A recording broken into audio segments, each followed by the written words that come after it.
Verdade. Vamos interagindo aí, queremos saber. Viu que nas inscrições ali tinha gente de diversas cidades.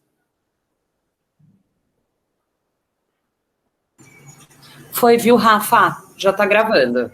Ah, acabei de ver aqui. Legal. Eu pedi para o pessoal interagindo ali no chat. A gente pediu ajuda também para ir falando de onde que é. Qualquer coisa também, se tiver ruim a imagem, o áudio, aí vão dando feedback para a gente, tá? Porque a gente tá de olho. Beleza. Ai, gente, foi seguro, hein? Olha, eu queria. Eu queria. Ai, que delícia, gente. Eu tô aqui em São Paulo, capital. Então, assim, você fala Porto, eu falo, ai, meu Deus, que gostoso. Aposto que tá com o notebook no colo na praia.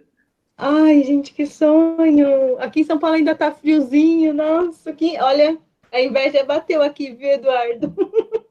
Aí, ó, ele falou que tá. Aqui, para vocês terem noção, eu tô arrumado daqui para cima. Para baixo eu tô com um cobertor de frio que eu tô. Eu estou tentando fazer um teste aqui para compartilhar a tela e eu quero ver se vocês estão vendo aí a apresentação. Estamos. Tá, sim, tá ótimo. Eu vou deixar aqui meio já no jeito que depois eu já vou passando para vocês, conforme combinado. Tá bom. Então, galera, oficialmente vamos dar início, então, a mais um evento, um Tech Talks virtual aqui do nosso GDG Americana. Primeiramente, me apresentando, meu nome é Rafael Paiva, né? Sou desenvolvedor de software, já passei por longos anos aí como analista de suporte ao usuário, 9 anos e agora faz aproximadamente 5 que eu estou trabalhando com desenvolvimento, né? Hoje eu trabalho mais com front-end e é uma coisa que eu vejo que é muito importante, é uma coisa que eu cada vez mais tenho participado de eventos, eu trabalhei um tempo em São Paulo, então essa cultura de talks, de bate-papo, isso acontece muito nas empresas e hoje a empresa que eu trabalho, muitas é assim, a gente tem eventos, até na empresa que eu estou atualmente, que é a CID, né, que ela desenvolve projetos para Samsung e tem um projeto interno hoje de Cloud Talks, então o nosso time de Cloud tem eventos de tecnologia toda semana, pontualmente, quinta-feira, às 9 horas da manhã. Então, assim, é uma coisa bem interessante, as empresas têm valorizado essa capacitação interna, os próprios funcionários, né, exercitando essa disseminação de conhecimento, é muito bom, e cada vez tem sido visto com bons olhos. Esse é o nosso terceiro evento, a gente está logo no comecinho aí do capítulo, começamos em setembro do ano passado, e aí a Amanda, depois eu vou pedir para ela se ela pode falar uns 5 minutinhos ali sobre o programa GDG, que é o Google Developers Group. Acho que tem muita gente que está vindo aqui que às vezes nem conhecia o programa, e é legal que, assim, está espalhado pelo mundo, são, no Brasil aqui, N cidades que tem. Acho que a Amanda você está permitindo aí, Amanda? O pessoal? Deixa eu ver que tem gente chegando. E aí, na verdade, assim, começou aqui Americana, então peço que fiquem de olho nos eventos, porque são eventos gratuitos, a gente queria, lógico, que fosse presencial, preferencialmente, mas devido à pandemia aí, nesse 1 ano, tivemos que um pouco trocar essa estratégia, começar a fazer mais eventos online, a gente sente falta dos eventos presenciais, porque a ideia é criar esse senso de comunidade aqui na região, fortalecer, né, juntar os desenvolvedores locais. Mas eu brinco que tudo tem um lado bom e um lado ruim, né? O lado ruim... A Amanda voltou. O lado ruim é esse do distanciamento, o lado bom é que está tendo essa oportunidade de fazer eventos e envolver pessoas de vários lugares e convidar apresentadores de outros lugares. Então, eu tive um convite para dar uma palestra no Rio Grande do Sul e aí um rapaz de João Pessoa veio falar sobre Flutter aí mês retrasado aqui no GDG Americana. Então, é muito, assim, legal esse momento, vamos aproveitar, né, que a gente está podendo trazer profissionais bons para falar sobre N assuntos, então, falamos sobre cultura ágil, sobre DevOps, falamos sobre Flutter, agora vem a Ju e o Leandro falar um pouco sobre testes, que é uma coisa muito importante, e é isso, então, assim, é um espaço aberto para falar sobre tecnologia, para não só falar de desenvolvimento, né, desenvolvedor, mas todas as áreas aí atreladas. E aí, eu não sei, Amanda, você está podendo falar? Você quer falar uns 2 minutinhos a respeito do programa? Vamos lá. Tudo bom, gente? Boa noite. Desculpa, estou com a câmera fechada aqui, mas queria dar boas-vindas a todos, parabenizar o Rafa por mais um evento organizado aí do GDG Americana. E o Rafa pediu para explicar um pouquinho, né, bem brevemente, o que é o GDG. O GDG, na verdade, é uma sigla, ele chama Google Developers Group. Ele é um dos programas do Google, tá? O Google tem alguns outros semelhantes a esses, que é de estudantes, de experts, startups, então são diversos grupos, e o Google Developers Group, ele é voltado para pessoas que desenvolvem, né? E ele nasceu aí tendo como foco principal as necessidades da comunidade local. E ele tem como principal objetivo proporcionar uma troca de conhecimento, um networking, até o fortalecimento da própria comunidade. Comunidade de desenvolvedores, né? Então, Android, iOS, front-end, Angular, back-end, enfim, uma série de coisas. Então, é isso. Nós temos hoje mais de 300 e tantas comunidades espalhadas por Latam. Eu coordeno todos esses programas aqui, Brasil e Latam como um todo, né? E é muito legal, assim, ver o empenho e ver o quanto a comunidade consegue disseminar conhecimento, trocar entre elas, eles se ajudam muito. Então é isso. E aí hoje eu vim aqui participar do evento do Rafa e queria dar boas-vindas a todos vocês. Muito obrigado. A oportunidade veio, né, Amanda? Né? Os outros acabou não dando certo. A Kira veio aqui também falar com a gente. E é isso, assim, a gente não eu não sou funcionário do Google, então, assim, é um programa, a gente se inscreveu, fez uma entrevista, né? E foi bem assim, eu fiquei sabendo por um amigo meu que era organizer de Mogi Mirim, Mogi Guaçu, e aí eu me inscrevi porque eu vi que a Americana não tinha capítulo, então fica a dica para vocês também, vocês estão numa cidade, tentem procurar uma cidade próxima, né?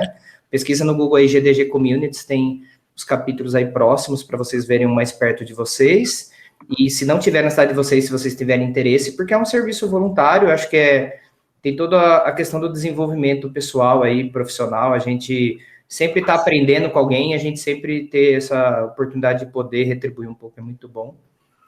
E acho que é isso também, né, que tinha que falar, já falamos demais. Mas eu vou deixar o slide aqui, Rafa, para a galera saber o que é o GDG, aonde pode encontrar, para se quiser se filiar a alguma comunidade já existente, ou até mesmo abrir um capítulo na sua cidade, desde que não tenha. É isso. Isso, entre em contato comigo, com qualquer pessoa ali e pede alguma ajuda, a gente está aqui para ajudar também a fazer essa ponte, né, tentar encaminhar essa proposta. E é isso, e que a gente cada vez fortaleça mais os grupos locais e que a gente possa se ajudar e formar mais desenvolvedores, né. E daí também acho que quem puder ficar até o final aí vale a pena, vai ser mais ou menos, acho que até 8 horas, né, tá mais ou menos programado ali, depois vai ter tira dúvidas, agradecendo todo mundo que está aqui, porque eu sei como é cansativo, a gente está trabalhando o dia inteiro ainda, né, e comer rapidinho, trocar e vir assistir de novo, então, cara, sem palavras, assim, para agradecer vocês, o quanto, assim, que vocês estão tendo essa participação, agradecer o Leandro e a Ju, que prontamente o convite responderam aí também, vieram voluntariamente, né, ninguém forçou. A Juliana, inclusive, estava difícil de conseguir, né, Ju? A gente estava alguns meses, ela está muito ocupada, a agenda está muito cheia. Mas deu certo, o convite surgiu lá em, acho que em outubro, né, gente? Mas foi tanta coisa. Tá conversando, batendo papo. Mas rolou. O desenvolvedor é assim, uma loucura, a gente vai conversando e uma hora dá certo. E deu, né? E aí é isso, então. Eu queria passar o palco aí, a palavra para vocês, né? Já está com a apresentação aqui pronta. E vocês apresentar brevemente um pouquinho sobre vocês também, sobre a empresa que vocês trabalham. Pode falar, que é bem legal, sim. Se tem vagas abertas ou não, já vai, né? Vamos fazendo a propaganda. Fazer um merchanzinho. E vamos lá, então, gente. Você quer começar, Ju, ou eu posso começar? Pode começar, depois eu venho aqui e faço a introdução. E no final, desculpa, até o final, que vai ter um sorteio de brindes, tá? Spoiler, então, Vamos ter surpresas aí. Bom, então, antes de eu me apresentar, pessoal, eu só quero contextualizar que eu vou fazer uma audiodescrição, que é justamente para eu dar um contexto de como eu sou fisicamente, se tiver alguma pessoa com deficiência visual acompanhando aqui agora ou futuramente na gravação, quando for disponibilizada. Eu me chamo Leandro, eu sou um homem moreno, eu estou numa cadeira de rodas, vestindo uma camiseta que eu acho que é azul, laranja, com umas cores laranja e roxa, no fundo está a porta do guarda-roupa e a parede cinza. Eu tenho cabelo curto, preto, meio enroladinho, e eu sou homossexual também. E o meu namorado está aqui acompanhando e ele nem é da área, então vai ficar perdidinho no assunto. Ou converter ele para vir para o nosso lado. Falando um pouquinho de onde eu trabalho, eu sou analista de testes sênior na Zup. Para quem não conhece, a Zup é do grupo do Itaú. Ela é uma empresa focada só em tecnologia. E a gente foi comprado pelo Itaú, já vai fazer um pouco mais de 1 ano e meio. Ju? Bom, gente, fazendo aqui agora a minha autodescrição. Bom, eu me chamo Juliana Onofrio, eu sou uma mulher branca, de óculos preto, cabelos castanhos preto, batom vermelho. Eu tô com uma camiseta aqui do Harry Potter, tá? Então, assim, eu sou da Corvinal, para quem quiser saber. Eu sou uma advogada que eu fiz uma transição de carreira aí bem doida para o desenvolvimento, e hoje eu sou desenvolvedora Java, palestrante, mentora e todas essas partes. E eu vou começar aqui falando primeiramente para vocês o título, né, da nossa palestra, a importância dos testes no desenvolvimento de software, e vou começar fazendo uma introdução justamente do que são os testes, né? Porque, às vezes, aqui tem pessoas que ou não implementam testes ou não são da área, então a gente vai fazer meio que esse aparato para todo mundo estar no mesmo lugar. Então, vamos lá. Basicamente, né, o que são os testes? Os testes, eles vão verificar se o software desenvolvido atender os requisitos especificados e vai identificar qualquer defeito no software, né, para justamente obter um produto de qualidade. Por que acontece? Justamente os testes de software é uma coisa que está sendo implementada de uns anos para cá, né? Não era uma coisa que tinha tanta preocupação antigamente, mas ele visa justamente que o produto final, que é entregue ao cliente, né? Que justamente que esse é o objetivo, né, gente? Trazer valor ao cliente. Ele realmente atenda aos padrões especificados. E, então, assim, a priori, né, os objetivos do teste vai ser avaliar a funcionalidade, identificar bugs e defeitos e identificar alguma lacuna entre as condições existentes esperadas. E, além disso, o teste ele vai fornecer uma visão meio que imparcial e independente do software. Isso daí faz com que ajude a entender tanto os prós e os contras, sabe? Porque, tipo, é uma visão mais imparcial. E assim, né, justamente o título da palestra. Por que o teste de software é tão importante? Bom, testar, né, o software tem inúmeras vantagens. E eu trouxe algumas aqui para vocês, que vão ser, basicamente, a economia de dinheiro. Uma das formas, realmente, de você ter uma economia é você testando, porque o que acontece? Quando você testa realmente o software, você faz com que você não precise depois voltar e contratar uma outra equipe, você já entrega um produto de qualidade. Então, assim, você já consegue ver se tem alguma coisa que precisa ser melhorada justamente na parte de desenvolvimento, né? Então, tipo, vai fazendo com que você não precise realmente daquele conserto contínuo. Além disso, né, como eu comentei, ele também tem como as vantagens a qualidade, né? Que justamente ele visa remover algum bug, algum defeito, né? Para garantir realmente que funcione sem defeitos. E assim, gente, até fazendo um parêntese aqui, nessa parte de qualidade, você acaba também economizando dinheiro, a minha visão também como advogada, na parte de processos. Porque o que acontece? Numa dessas, os maiores processos que empresas de tecnologia sofrem é por isso, é por algum bug que deu em produção, por algum problema que deu, que se realmente tivesse feito teste, não teria por que fazer aquele processo, não é acarretar um processo judicial, sabe? E, além disso, que também está ligado, é a parte de experiência do usuário. E aí, justamente assim, se o usuário acaba não tendo uma experiência boa ou tendo uma experiência que acaba sendo meio infeliz, além de se tornar uma parte meio legal, que foi o que eu comentei com vocês, isso, a gente testar faz com que o software ele seja mais simples, mais direto, seja mais fácil de usar. E aí, por exemplo, se vocês forem parar para ver, as maiores empresas atuais são que eles realmente têm aplicativos fáceis de usar, que tem uma experiência do usuário que eles falam, nossa, eu consegui entrar aqui, eu consegui resolver tudo da minha vida. Além disso, ele tem como objetivo, ele acaba trazendo lucros, né?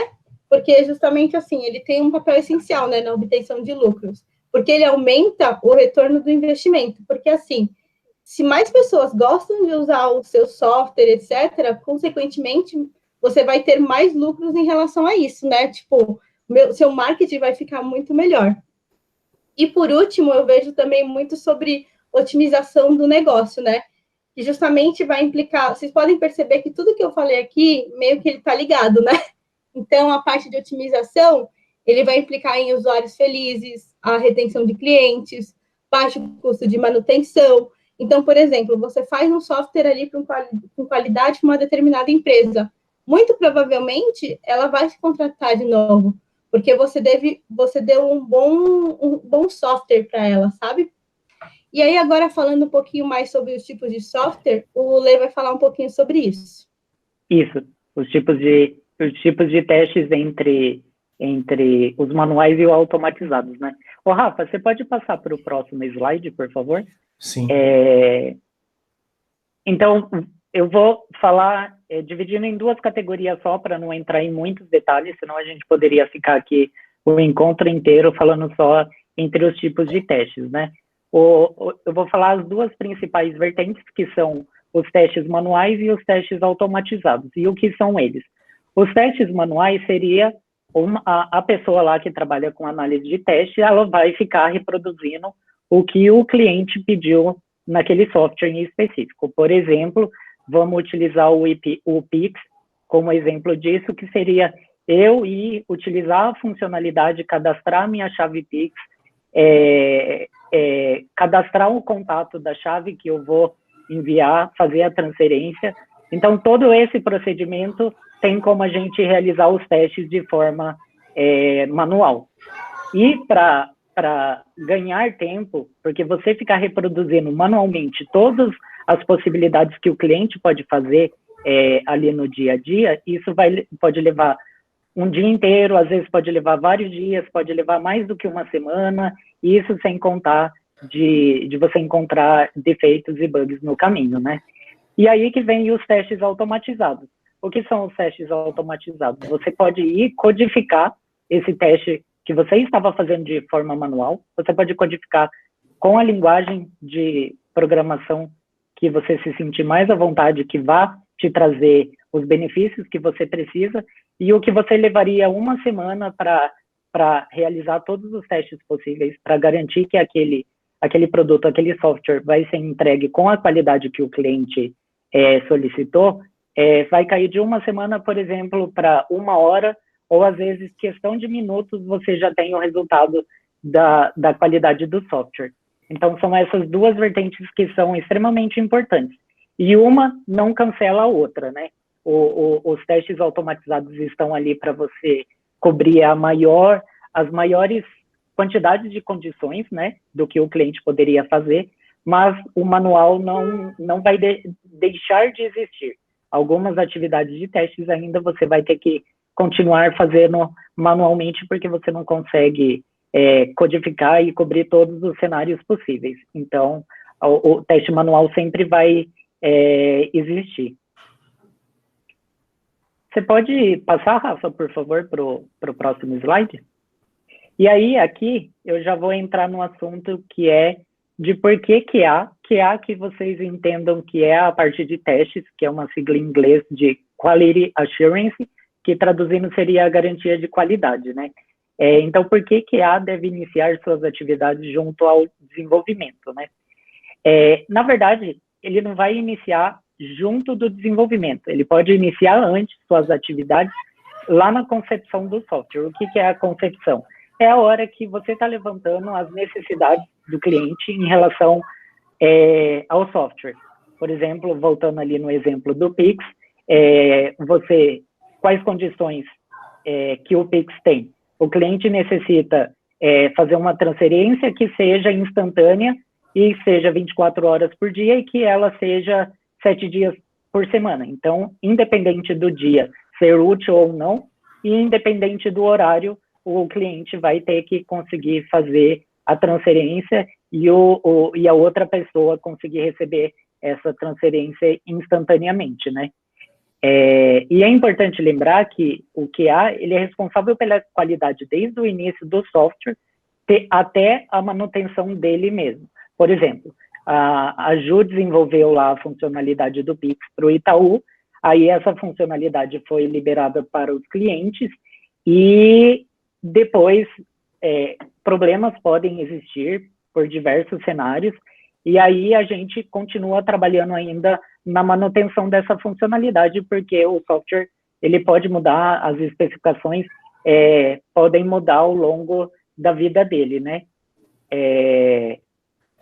A Ju, acho que gostaria de pontuar alguma coisa, né, Ju, que eu avancei um pouco. Sim. O que acontece, gente? Eu vou dando aqui, o Lê, ele vai dar sempre a opinião dele ali na parte de QA e eu vou dando a minha como dev, tá? Justamente para a gente ter um alinhamento em relação a isso. Do meu ponto de vista, por que o QA deve realizar suas atividades junto ao desenvolvimento? Porque o que acontece? É basicamente complementando o que o Lê falou. Se ele não começar junto, né, o QA, se ele for ver ali, sei lá, só no final ele for fazer o teste, acaba tendo um desalinhamento. Tipo, ele acaba ficando um pouco perdido na regra de negócio. E isso acaba não tendo realmente uma efetividade, sabe? Então, assim, ao meu ver, né, o Lê pode até complementar um pouco disso. Um teste bom é aquele que nasce junto com o código. Porque, assim, a sua cabeça, ela tá quente, você já tá ali fazendo a regra de negócio e tal. Então, tipo, o QA, ele chegar depois não faz muito sentido. O interessante mesmo é o QA ser, como está até escrito aqui no slide, né? Ele ser realmente parceiro do resto do time. Ele atuar desde o começo, do desenvolvimento, tudo. Exatamente. É isso mesmo. Tem que ser o parceiro, porque senão a gente não vai conseguir ter aquele benefício que a Jo explicou lá atrás, que é a economia de dinheiro mesmo. Porque vamos pensar assim, se o QA for testar só lá no final, com certeza bugs vão aparecer numa quantidade maior, porque ele não trabalhou junto com o pessoal de negócio e não trabalhou junto com os desenvolvedores para sanar qualquer dúvida que tivesse sobre a regra de negócio. Então, por exemplo, apareceram 10 bugs lá, que desses 10, 8 poderiam ter sido evitados se a pessoa de teste tivesse realizado suas atividades desde lá do começo, junto com o restante do time. Então, a gente perderia essa vantagem, né, de economia de dinheiro. Você pode passar, Rafa, por favor, para o próximo slide? Eu posso tirar uma dúvida rápida, acrescentando aqui?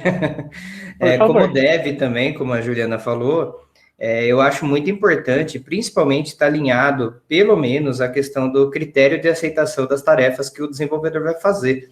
Porque Exatamente. O que acontece? Acaba que tem um papel fundamental, o que o Enem, nessa hora aí de falar assim, para essa tarefa estar pronta, ela tem que atender isso, isso e isso. Então, tem que validar, não tem que validar, por quê? Não só dificulta para quem vai testar e automatizar o teste, como dificulta para o próprio desenvolvedor saber o que ele precisa entregar. A gente fica assim, eu vou colocar aqui uma validação, mas para ser feito ou não? Na hora do teste, a pessoa que está testando, ela vai julgar que isso aqui está ligado ou desligado.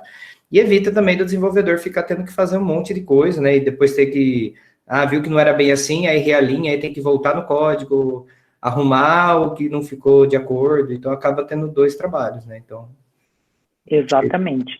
Achei bem legal. Até esses critérios de aceitação que o Rafa comentou, vai ser uma dessas atividades que eu vou comentar agora, que podem acontecer em paralelo ou até mesmo antes do desenvolvimento, né? Você pode passar, Rafa, por favor? Posso. Então, aqui as atividades em paralelo. Ali no que o Rafa falou da definição dos critérios de aceitação, independe do jeito que a gente chama, os critérios de aceitação são exatamente isso que o Rafa explicou e o que eu estava falando, por exemplo, do Pix. O Pix ele tem que funcionar 24 horas por dia, 7 dias por semana, independente se é um dia útil ou não, e independentemente do horário. Então, isso é um critério de aceite, né? Outros critérios que poderia ser por exemplo, alguém do Itaú vai enviar um valor X para um outro banco, então o Itaú tem que garantir que o valor que está saindo dali de dentro é o valor correto, e o mesmo deve ocorrer do lado do outro banco, que é verificar se o valor que partiu do Itaú é o mesmo valor que está chegando ali para eles, né? Porque, não sei se vocês acompanharam notícias, quando o Pix foi lançado, aconteceu exatamente esse problema. Pessoas estavam enviando, por exemplo, R$1 para outro banco, e o banco a outra pessoa estava recebendo R$2, estava recebendo o valor em dobro do que tinha saído, e os bancos também não estavam notificando que estavam recebendo o valor de forma errada, né? Então, por isso que a qualidade é tão importante, para não causar esse tipo de problema, né? Imagina você estar fazendo uma transferência num valor muito mais alto e sair o dobro do valor que você colocou ali, né? E o pior de tudo, que a hora que você efetua o Pix, né, eles já avisam que não tem mais a garantia de você conseguir o valor de forma rápida, sem entrar com um processo judicial, que eu acho que a Ju pode explicar muito melhor do que eu sobre isso. Então, é nesse ponto exatamente que a qualidade tem que entrar, né, para evitar que esse tipo de problemas aconteçam lá na hora que a funcionalidade estiver com os clientes, né.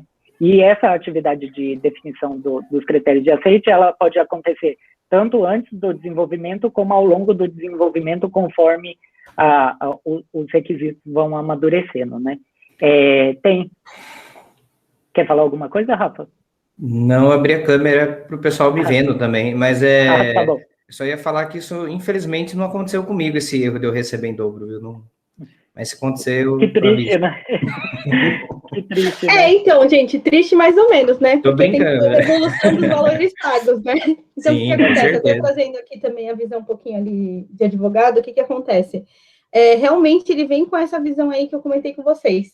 Realmente, os bancos, né, eles falam assim, olha, não tem uma garantia em relação a isso, só que aquilo lá, né, a não ser que você vai entrar com um processo judicial. Então, assim, teve na época do Pix, eu não sei se vocês vão lembrar, mas teve realmente muitos processos judiciais em relação a isso.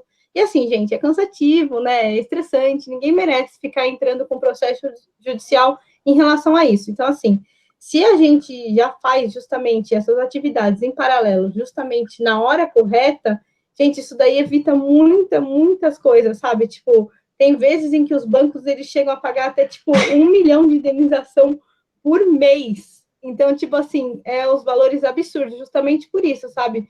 Porque por algum probleminha ali que deu na hora da implementação, ou o cara não prestou atenção, tipo assim, às vezes é uma pessoa que não implementou de maneira correta, você já traz um prejuízo financeiro muito grande, sabe?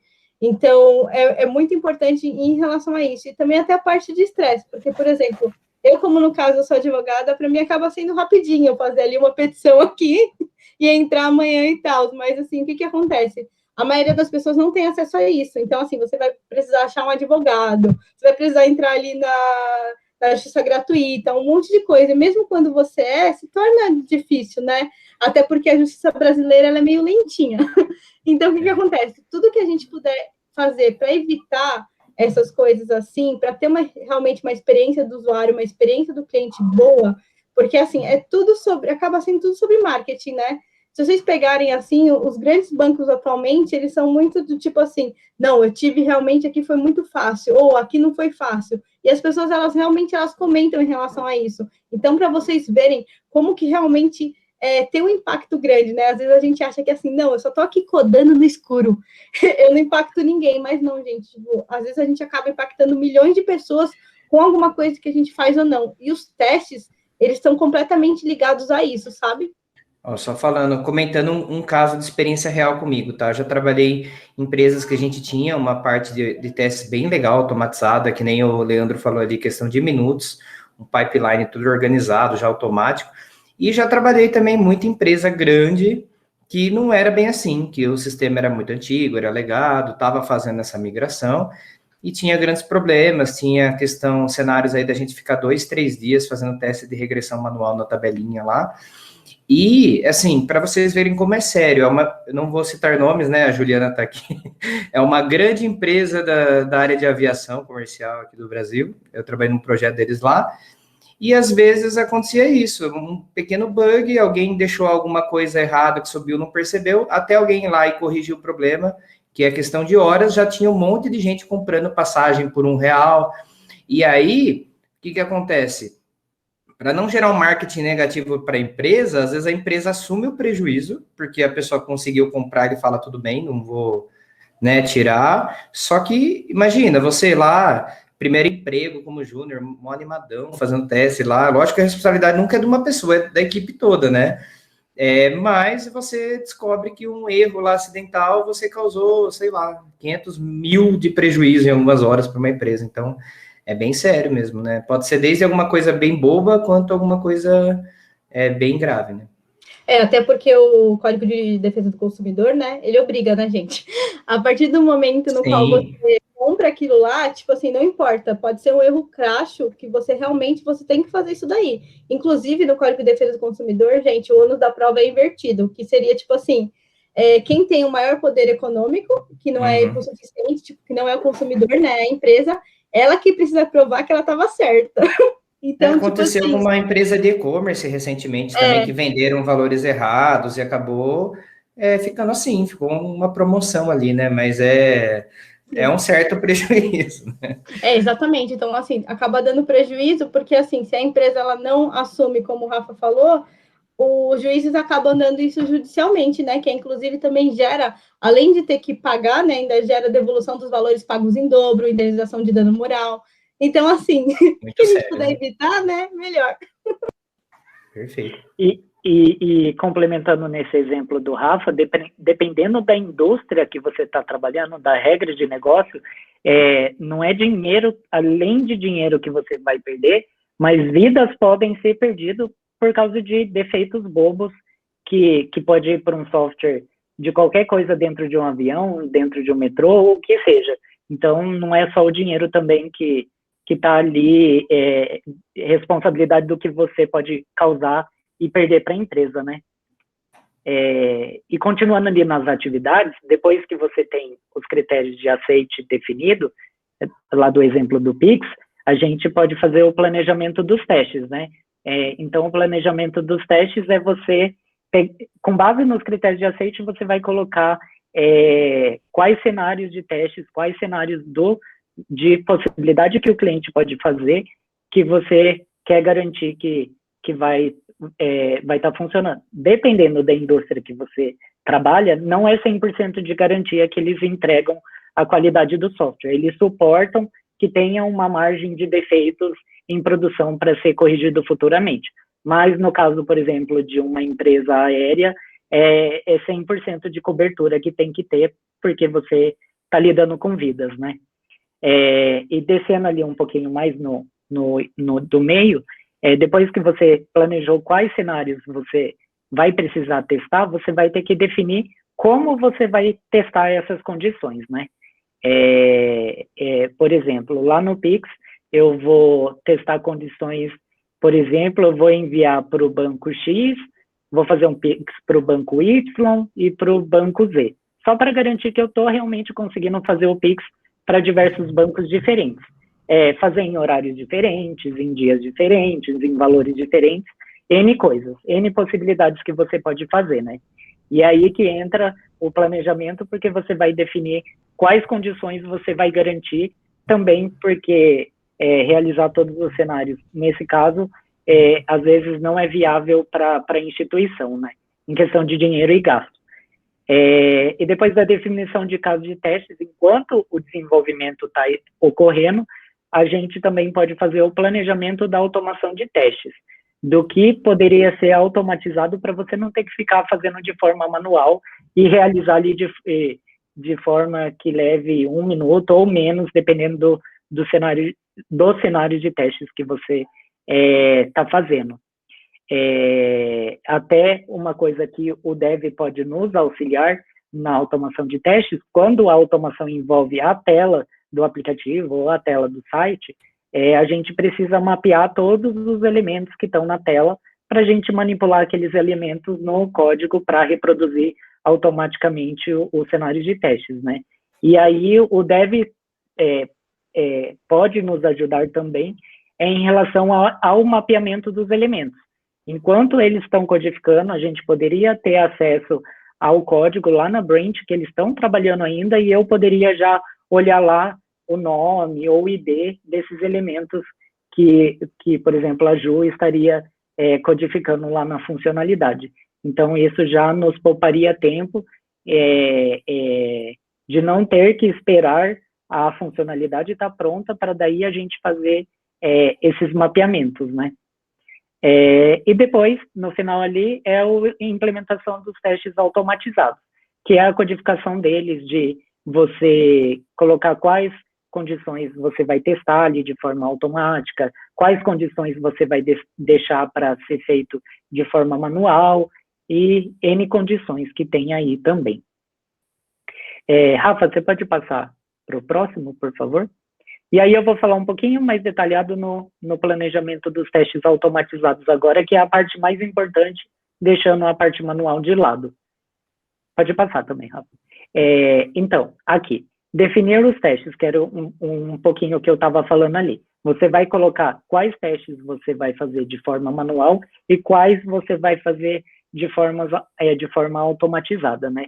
Normalmente, a estratégia que é utilizado, os testes automatizados são aqueles testes que você vai ter que fazer várias vezes conforme a funcionalidade for evoluindo, que é o que a gente chama de testes regressivos, que é, por exemplo, a Ju liberou a parte de enviar o Pix, só essa parte. Então, depois ela vai implementar as demais funcionalidades que englobam ali o ecossistema do Pix, e para eu garantir que ela não quebrou algo que já estava pronto, eu preciso realizar alguns testes de novo que já tinham sido feitos antes. Então, os testes automatizados servem para isso, você automatizar esses testes que você vai ter que realizar com frequência. E os testes manuais você pode deixar para coisas específicas e que não vão acontecer de forma com tanta frequência, né? Definir a cobertura, que é se você vai fazer o teste automatizado só para as telas ali do aplicativo ou do site, ou se você também vai automatizar o que está ocorrendo por trás, que é o back-end, o que está sendo manipulado ali por trás das telas. Se você vai automatizar a parte de performance, a parte de performance aqui, vocês entendem que, por exemplo, a gente poderia testar condições de, por exemplo, eu vou simular que tem 100 mil clientes realizando o Pix ao mesmo tempo. E aí a gente vai conseguir ver se a estrutura e a infraestrutura do aplicativo vai aguentar essa quantidade de clientes utilizando ao mesmo tempo. E ali a parte de segurança se alguma pessoa com más intenções vão conseguir acessar algum tipo de informação e tudo mais. Então, tem a parte de segurança também. No cantinho esquerdo ali embaixo tem definir a stack, né? Que seria definir quais tecnologias você vai utilizar. Por exemplo, a Ju está desenvolvendo em Java, eu poderia muito bem também fazer os meus testes automatizados em Java, né? Até porque a gente poderia ter um intercâmbio de conhecimento entre o QA e o desenvolvedor, né? Já que os dois estão utilizando a mesma tecnologia, né? E ali a pré-implementação, que é o que eu falei, que enquanto a Ju está trabalhando lá em codificar, eu já posso ir fazendo o mapeamento, deixando lógicas prontas de validações e tudo mais. Ju, você quer pontuar alguma coisa aqui? A minha visão, né, como dev, eu acho que, assim, os testes automatizados, eles acabam sendo, tipo, muito importantes, porque eles acabam conseguindo fazer com que você tenha um controle maior, né, justamente sobre uma padronização, sabe, da avaliação, justamente do software no desenvolvimento.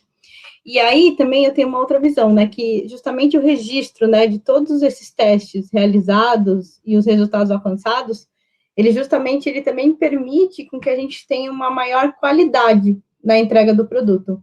Então, eu gostaria de pontuar essa parte aqui em relação aos testes automatizados. Legal. Rafa, você pode passar para o próximo, por favor? Opa.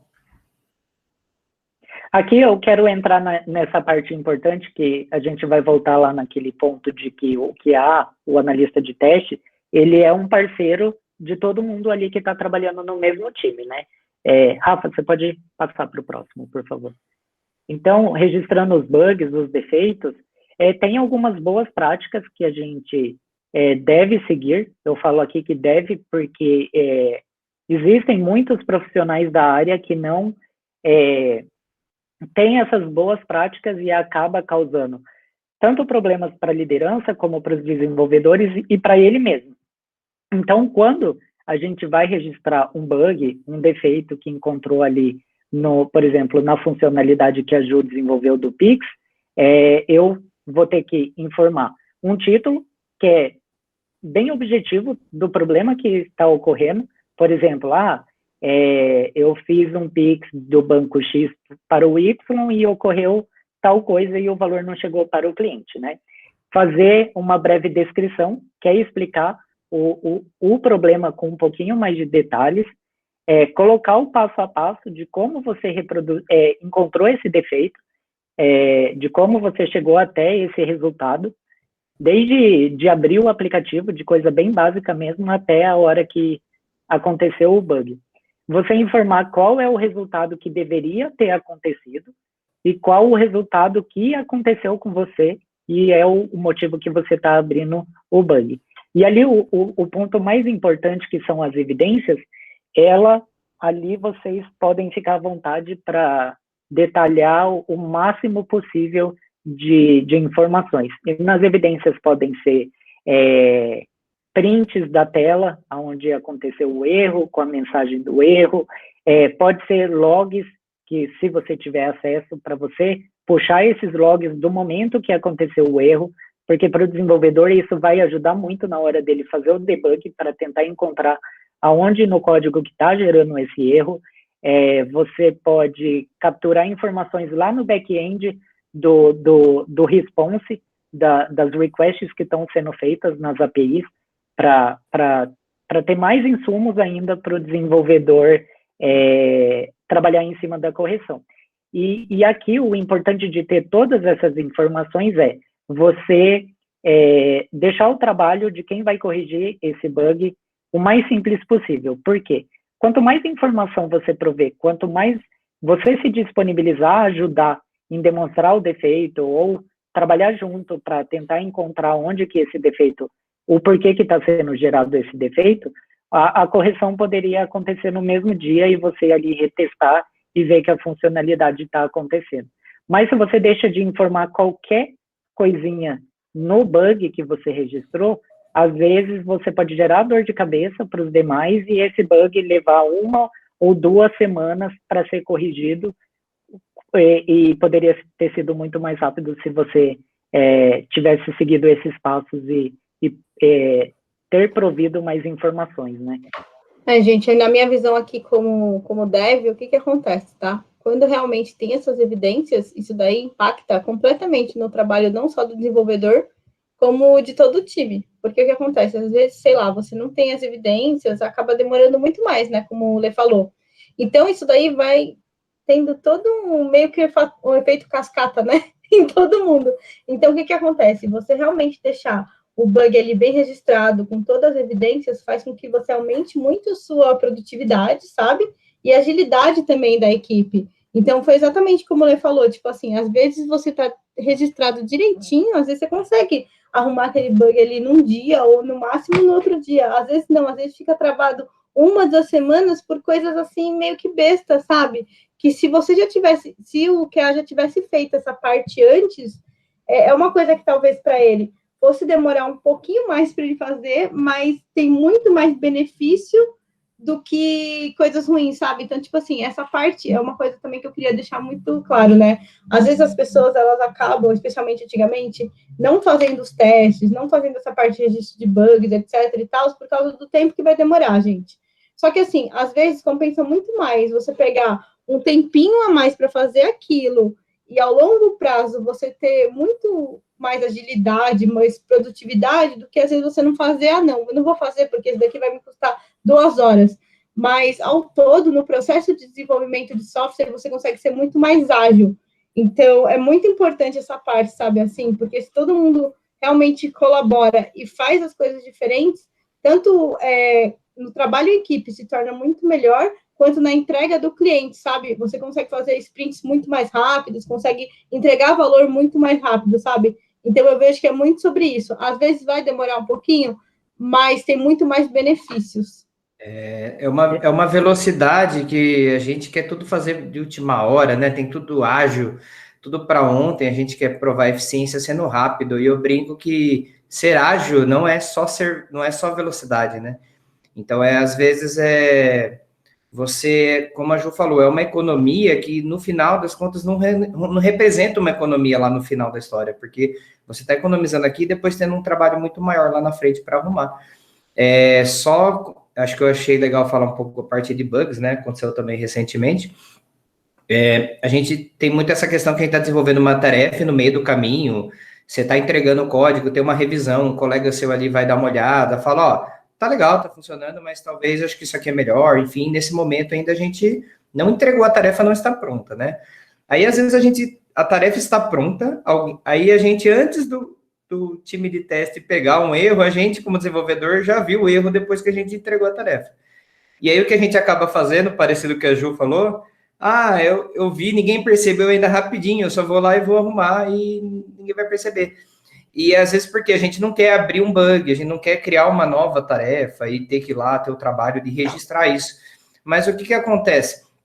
Se você conseguiu reproduzir aquele bug, né? E você sabe quais as condições necessárias para chegar até aquele bug que você simulou ali. Quando eu faço isso dá certo, quando eu faço isso dá errado. Então, anota o caminho, abre o bug e resolve. Você já sabe como resolver, você já abre e já resolve. É um natimorto que a gente brinca, né? Já nasceu morto.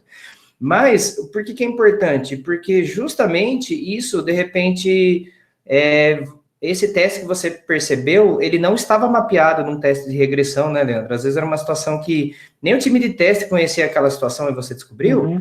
E se você resolve e não anota em lugar nenhum, aquilo não vai ficar registrado, eventualmente ele não vai ser automatizado ou repetido, né? E ele pode vir a reaparecer, um efeito colateral ali, né? Que nem tipo uma doença que dá uma controlada, você acha que já sarou e volta, né? Então, eu acho que é legal, sim. Às vezes a gente tem que ter um pouco pensar no momento, né? Estou desenvolvendo, beleza, estou no meio do caminho. Já desenvolvi, entreguei, percebi o erro, sendo rápido ou não, vamos tentar, né, ter essa cultura de ir registrando. Acho que isso é importante. Isso não é uma coisa ruim, não vai parecer que seu software está sem qualidade, porque você não entregou, né, a tarefa ainda, o pacotinho 100%. É uma tarefa. Então, acho que esse momento é legal. É melhor ele aparecer aí do que lá na frente, né? Numa linha de produção, ou às vezes até um usuário final e acabar pegando isso. Exatamente. E evitar da gente ter que ficar trabalhando no fim de semana, de madrugada, para corrigir isso de última hora, para liberar de volta para o cliente, né? Com certeza. E um último ponto antes da gente ir para o último tópico, o que é legal também, se o QA tem essa parceria com o restante do time, uma boa prática que eu gosto de fazer no meu trabalho, que eu tenho afinidade com todo mundo do time, por exemplo, se eu encontrei um bug, eu já converso com o desenvolvedor, eu já explico para ele, passo as informações diretamente para ele já ir trabalhando, se for algo muito crítico, e depois, enquanto ele já está trabalhando na correção, eu vou e registro todas as informações lá, certinho na ferramenta que estiver sendo utilizada, né? E eu falo isso porque já aconteceu em dezembro, antes do período que os bancos normalmente congelam, que não pode liberar mais nenhuma funcionalidade nova por causa da virada do ano, já aconteceu de eu explicar para o desenvolvedor e a hora que eu terminei de registrar na ferramenta, eles já tinham me avisado que estavam liberando a versão lá na lojinha de aplicativos para a gente testar. Então, se você for parceiro, você economiza tempo de todo mundo ali. Trabalho em equipe, né? Cooperação. Exatamente. Ali. E é muito gostoso quando acontece isso, né? Não é cada um no seu quadrado, é todo mundo junto. E Exatamente. todo mundo com o mesmo objetivo, né? Então a gente tem que chegar juntos e quanto mais se ajudar, melhor. Perfeito. Com certeza. Você pode Aí passar, pode passar Rafa? para o próximo. Aí, ó. Isso. Agora é com a Ju. Vamos lá.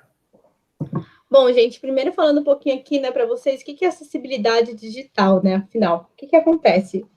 Falando assim, mais ou menos, acessibilidade digital vai ser a eliminação de barreiras na web. Então, assim, falando um pouquinho mais do conceito, basicamente é uma série de recursos, né, que vai possibilitar a navegação, a compreensão e a interação de qualquer pessoa na internet, independente das suas dificuldades, sem a ajuda de ninguém. Então, o que acontece? Em outras palavras, é como se fosse uma internet acessível para todo mundo. E o que acontece? Por que isso daí é tão importante, né? Primeiro, a gente realmente tem que ter uma internet acessível para todos, e o direito desse público ainda é assegurado por órgãos e leis. Então, o que acontece? A gente tem a Lei Brasileira de Inclusão, que ali é lá de 2000, né? Que justamente ela vai estabelecer, né, normas gerais e critérios básicos, justamente para a promoção de acessibilidade das pessoas portadoras de deficiência ou com mobilidade reduzida. Então, é muito importante a gente fazer essa parte de acessibilidade digital, porque igual a gente começou aqui nossa palestra fazendo a autodescrição, né, gente? É muito importante isso, que a gente consiga atingir realmente todos os públicos, sabe? E aí o Lê vai até comentar um pouquinho mais como funciona isso na prática. Isso. Você pode... eu não lembro se a gente colocou algum slide de contexto, não, né? É só esse com o título. Exatamente. Pode deixar aí. Exatamente. Essa parte que a Ju falou é extremamente importante, né? Por quê? Primeiro eu vou falar no sentido de que se você está no exemplo do banco, se você está liberando uma funcionalidade, você quer liberar a funcionalidade para o maior número possível de pessoas, que ela utilize ali a sua funcionalidade e gere mais dinheiro para o seu negócio.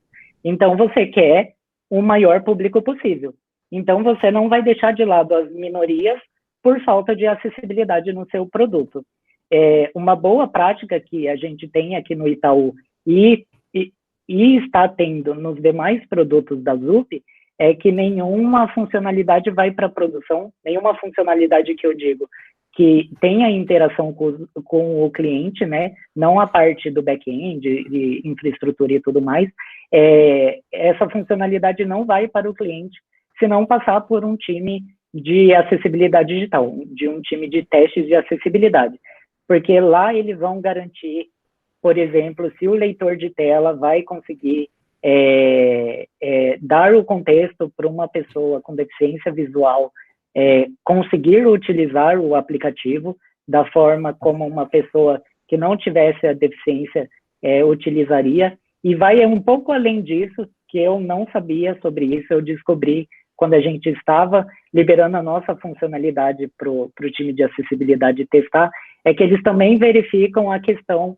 de quem é daltônico, porque às vezes a coloração que eles enxergam, essas pessoas enxergam, pode atrapalhar em não enxergar determinado componente na tela. Então, eles verificam a parte do leitor de tela para pessoas com deficiência visual, eles verificam a questão da coloração da tela para ver se uma pessoa com daltonismo vai conseguir utilizar todas as funções que estão disponíveis ali. Eles verificam também a questão do tamanho do botão, se o tamanho do botão é um padrão considerável que todas as pessoas vão conseguir utilizar, o tamanho da letra e tudo mais. Então, não é questões relacionadas a pessoas cegas. Tem outras questões também que eles precisam testar. Eu não vou entrar muito a fundo, porque isso seria um assunto para uma palestra específica, porque tem determinadas regras e leis e tudo mais, mas o intuito da acessibilidade digital é você atingir o maior número possível de pessoas, né? E isso pensando de forma que a empresa visa o lucro, né? Mas também tem a questão social, que é o mínimo que as pessoas esperam é o respeito e que elas consigam utilizar o produto, o aplicativo, o site, que seja, né? Inclusão, né, Lê? Gente, é muito importante isso daí também, porque o que acontece? Eu, por exemplo, eu não sou uma pessoa com deficiência, então eu demorei muito tempo, às vezes, para realmente entender que, às vezes, uma coisa que, para mim, não me ligava, que faria diferença para uma pessoa, realmente faz, tipo, é um mundo para outra, sabe? Então, por exemplo, às vezes, são coisas simples, sabe? Você colocar uma letra maior, a pessoa já consegue enxergar muito melhor, sabe? Ou, às vezes, você colocar de determinada cor, igual, por exemplo, do daltônico. Então, às vezes são coisas que, dependendo, as pessoas que não possuem deficiência, elas não notam, mas as pessoas que elas têm, faz uma coisa assim, uma diferença tão grande, sabe? E geralmente são coisas poucas, sabe? Então, por isso que é muito importante, é você realmente trazer os aplicativos, o software para qualquer pessoa usar, sabe? Tipo, é muito sobre isso. E para você?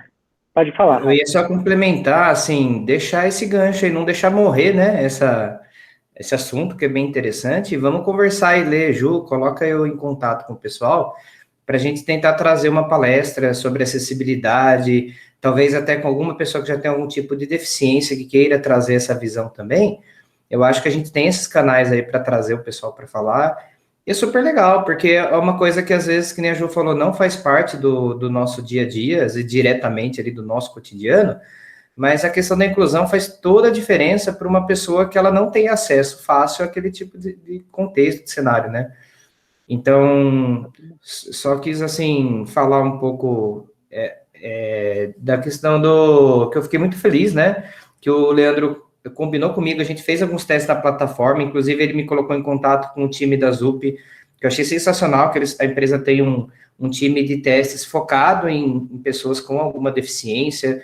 A gente chegou a falar com pessoas que têm algum certo grau de deficiência visual, né, total, parcial, e aí, assim, muitos vão assistir a palestra, e com certeza as outras que virão. Então, assim, a gente está tentando atender aos poucos. Eu trabalhei já com pessoas que têm deficiência auditiva, não com tecnologia diretamente, mas alguns eventos grandes, que nem o TDC, alguns outros que permitem, eu vi que já tem essa preocupação de colocar um intérprete de Libras, né? E eu acho que, assim, vamos aproximando essas pessoas à medida que a gente sentir necessidade na comunidade desse tipo de cenário mais inclusivo, a gente vai ouvindo o que eles têm para falar. Acho que eles têm muito mais a ensinar para nós, né? Do que eles precisam, e não, às vezes a Ju falou, não é uma coisa muito complicada, e é legal a gente ter esse olhar, porque a gente está trazendo mais pessoas ali no nosso convívio, incluindo, né? Então, eu assim, já fica esse convite, por favor, não vamos deixar morrer, talvez daqui 2, 3 meses no máximo, a gente trazer um evento sobre acessibilidade. E até falar um pouco, até tanto na parte de código, né? Tem coisinha que o pessoal... a gente criou um grupo de WhatsApp, o pessoal já foi dando algumas dicas. Ó, essa descrição tá ruim, isso aqui, para uma pessoa que tem algum problema de dislexia, já não fica meio confuso. Então, assim, nossa, sensacional, assim, achei super legal. Tenho o contato deles, inclusive, vou fazer essa parceria da gente trocar figurinha e tentar aprender muito mais também. E para tentar fazer cada vez software melhor, testado, né? Desde o desenvolvimento e também acessível, por que não, né? Vamos cada vez evoluindo, Com né? certeza. E até um ponto que a Ju falou ali, que não é tão complexo, e realmente não é. Eu vou usar um exemplo prático. O procedimento dentro do Itaú a gente realiza os testes funcionais, se não tem nenhum bug crítico, a gente promove para o time de acessibilidade fazer o trabalho deles, né? E o trabalho deles é muito mais rápido do que o nosso de testes funcionais. Às vezes, eles levam, tipo, 1/10 do tempo que a gente leva para testar as outras condições. Então, não é um trabalho consideravelmente grande que vai ser adicionado ali no desenvolvimento. E valor é imenso, né? Não que tem faz não, mas diferença, né, pega gente? de valor é sensacional. Exatamente. Era isso, É não sei. isso, Bom, pessoal. gente, muito obrigada. A nossa palestra encerrou. Agora a gente vai abrir um pouquinho para as perguntas aí, se alguém tiver, uns 15 minutinhos. E a gente queria agradecer, viu, todo mundo que está aqui, que veio ouvir a gente, ainda mais aqui numa quarta-feira à noite, aqui em São Paulo tá friozinho. E a gente queria agradecer muito, tá? Espero que realmente vocês comecem a ter uma nova visão após essa palestra, justamente sobre a parte de testes, sobre a parte de acessibilidade digital, e a gente está aqui para agregar com vocês. Obrigada, viu? Super feliz aqui, gratidão, sentimento, eu acho que incrível dividir conhecimento com vocês, super gostoso de falar um pouco. Pena que não dá para todo mundo falar nesse espaço, né, porque é um espaço muito curto, 40 minutos, mas a gente tem propostas aqui no GDG de tanto trazer esses assuntos, eu acho que super legal, porque como o Lê conduziu ali, é um assunto que pode ser muito técnico, mas a gente tenta deixar, né, o mais, assim, alto nível possível, porque o que importa é a compreensão, a importância, né? E aí, assim, estamos estudando no GDG possibilidades de mais talks, assim, para o pessoal bem aberto, o pessoal sentir falta um pouco, eu queria ver um pouco mais de código ali na demonstração mesmo. Então, a gente está tentando pensar em alguns formatos aí de alguns hands-on um pouquinho mais longos, né, que dê para a gente participar mais, e para isso eu preciso muito que vocês acessem lá o GDG Americana, sigam, no Facebook também tem o GDG Americana, está começando agora, então em breve a gente já vai ter, vamos colocar enquetes, a gente quer ouvir vocês. Então, assim, é um canal, é um espaço ali que eu tenho o prazer ali de dividir com todo mundo e que cada vez mais, né, mais rico, mais diverso, com mais assuntos variados, acho que todo mundo sai ganhando. Ô, Rafa, o Lucas Cabral, ele mandou uma pergunta ali, ele fala que ele é estagiário de desenvolvimento Android, ele estava estudando recentemente testes de User Interface com Framework Expresso. E aí ele pergunta, é possível criar testes com base em acessibilidade, né? O desenvolvimento Android, Lucas, eu trabalho num time que a gente trabalha com os aplicativos do Itaú, tanto cartões como de PF, PJ. E aí a gente entrega tanto para a plataforma Android como o iOS. Para o Android, eu sei que os desenvolvedores conseguem utilizar algumas funções do Lint que ele faz a verificação se o seu código está implementando algo que tenha acessibilidade digital. Então, com as funções ali do Lint, a hora que você está compilando o seu projeto, colocando para executar, ele já consegue verificar se o seu código que você desenvolveu ali já atende alguns padrões de acessibilidade digital. Bacana. Respondido aí, Lucas? Deu para dar uma esclarecida? A questão eu falo, assim, um pouco mais da parte de web, né, que eu sou desenvolvedor Angular e trabalho com outros frameworks JavaScript, e similar, né, só que a gente usa, geralmente, eu uso o VS Code como IDE, tem outras, né, IDEs no mercado, e eu costumo usar um plugin, que eu descobri recentemente também, que é o SonarLint, que ele faz esse papel de lint, é como se fosse um corretor gramatical, vamos deixar assim, né, um paralelo. Então, você está digitando o código ali, se ele vê que está faltando um acento, um ponto e vírgula, não sei o que, ele vai ficar sublinhado ali, ele não vai impedir você de entregar o código, mas ele já vai te alertando, e isso é um indicativo que tem alguma coisa que não está legal. Então, é uma coisa que não é ativado, assim, por padrão, isso aí é a gente que tem que implementar no nosso código, mas eu achei legal, eu coloquei, porque a gente tinha uma ferramenta, acho que, não sei se o Leandro conhece, que é o SonarCube, que ele faz um certo de quality gate, ele já faz uns testes mais, assim, pesados de bugs, de code smells, só que eu achei interessante ver, nossa, mas testa o TypeScript, JavaScript, e não testa a parte do HTML, né, e aí não testava a ferramenta. Então, assim, a gente do time de front, o André tá aqui, trabalha comigo, a gente já ativou isso localmente na nossa máquina, ele já vai avisando. Então, alguma imagem lá que no HTML não tem o atributo alt, que isso é super importante para deficiente visual, porque é isso que vai fazer a descrição da imagem, né, por áudio, e algumas outras tags lá, propriedades do HTML que estavam faltando, que ajudaria na acessibilidade, ele já me avisou. Então, coisas que não estavam num primeiro momento, que a gente passou distraído, e a hora que ativou a ferramenta, ela já deu vários insights, assim, a gente já conseguiu dar uma resolvida nessa parte. Ali, ó, acho que a Tereza também falou. Acho que é algo parecido, né? Dá para instalar a ferramenta. É isso, tem extensão do navegador também. Acho que o Chrome tem tanto algumas dicas do Lighthouse mesmo, que ele dá alguns insights de acessibilidade, questão de contraste quando tá ruim. E tem eu já vi algumas extensões também para daltonismo também, que ele identifica. Dá para você simular uma pessoa daltônica para você ver como que a pessoa veria e aí tentar. Já é um começo, assim, né? Pra gente que às vezes não tem um apoio de um time de acessibilidade e acesso, a gente já consegue começar. Exatamente. E, Rafa, a Thaís Teles, que estava junto com a gente, ajudando aqui na acessibilidade do evento, eu e ela já fizemos palestra sobre acessibilidade digital em outras empresas. Eu posso colocar você em contato com ela também.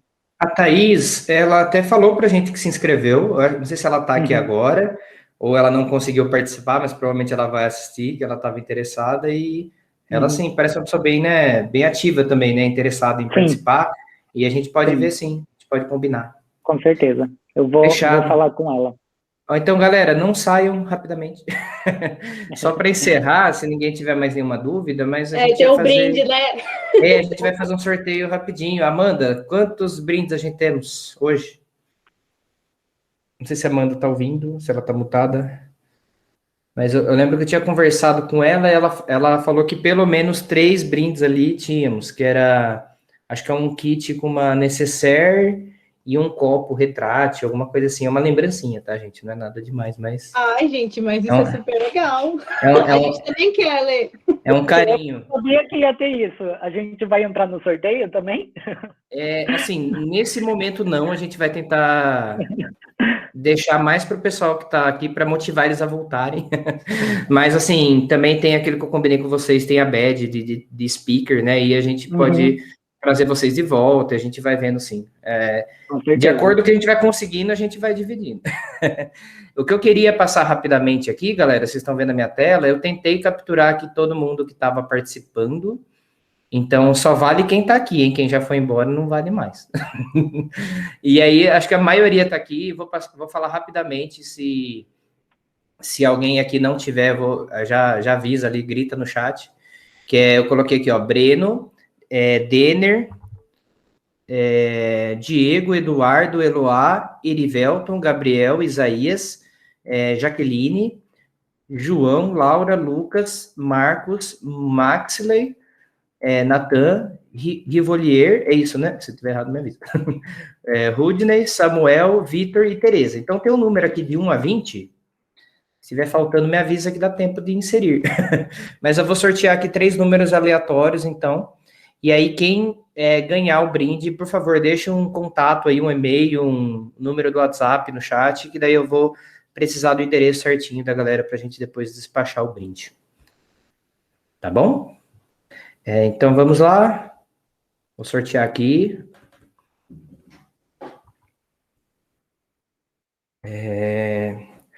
Então, primeiro, eu já vou sortear os 3 numa pancada só.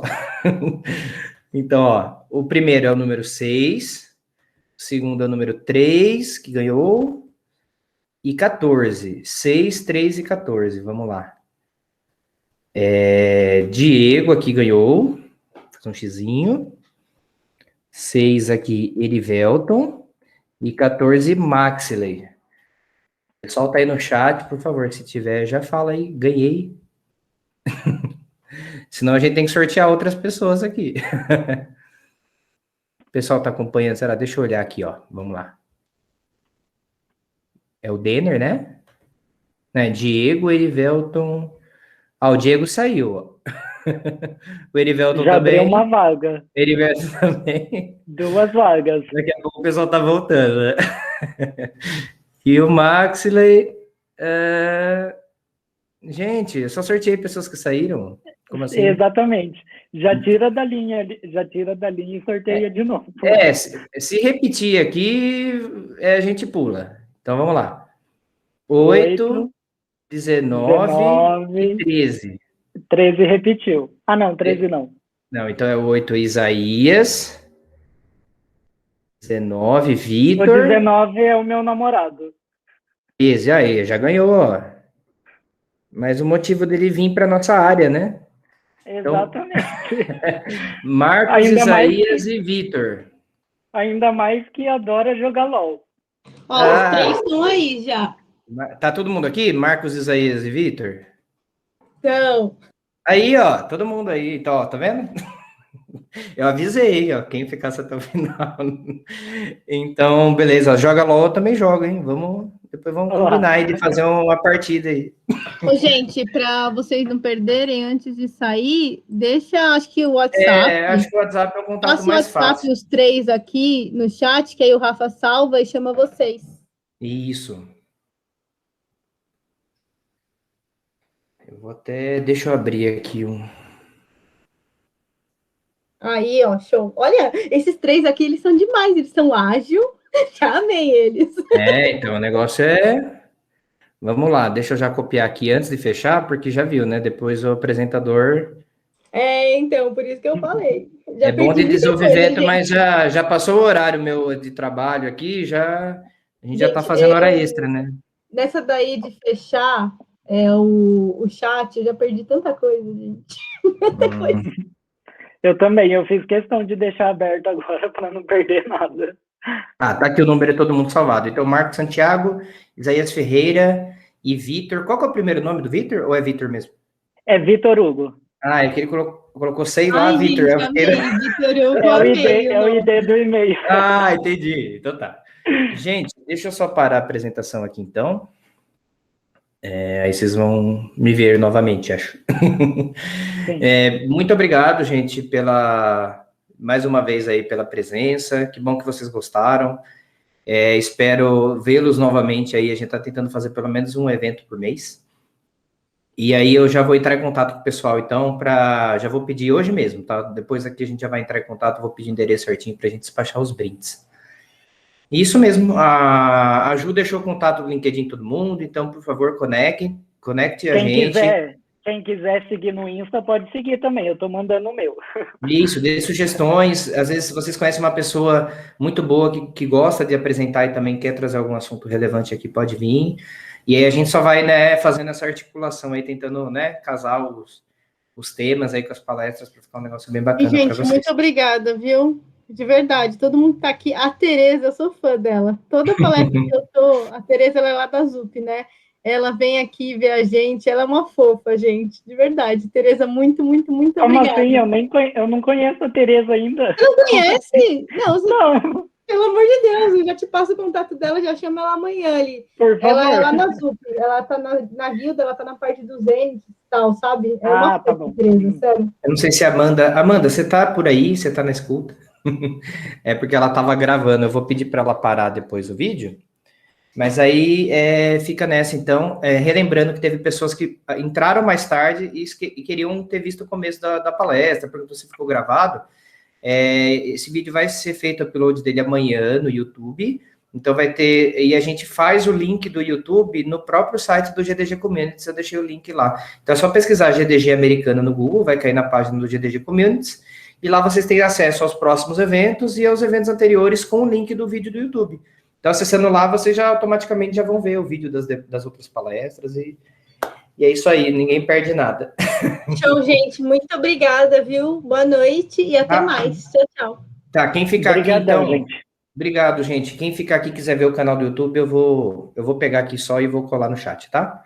Os demais aí, muito obrigado a todos aí pela presença. Até mais, pessoal. Obrigado, Lê. Obrigado, Ju. Tchau. Até.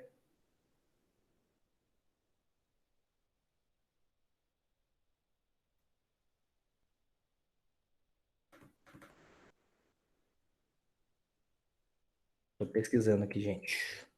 É que eu tô por conta do microfone, eu tô sem teclado na minha máquina, tá meio confuso aqui. Mas tá bem simples, é só pesquisar GDG Americana no YouTube, já caiu aqui também. Então, eu vou colocar aqui no chat para vocês, tá? Prontinho. Então, no YouTube, GDG Americana, no Facebook, GDG Americana também, e o GDG Community, sigam lá.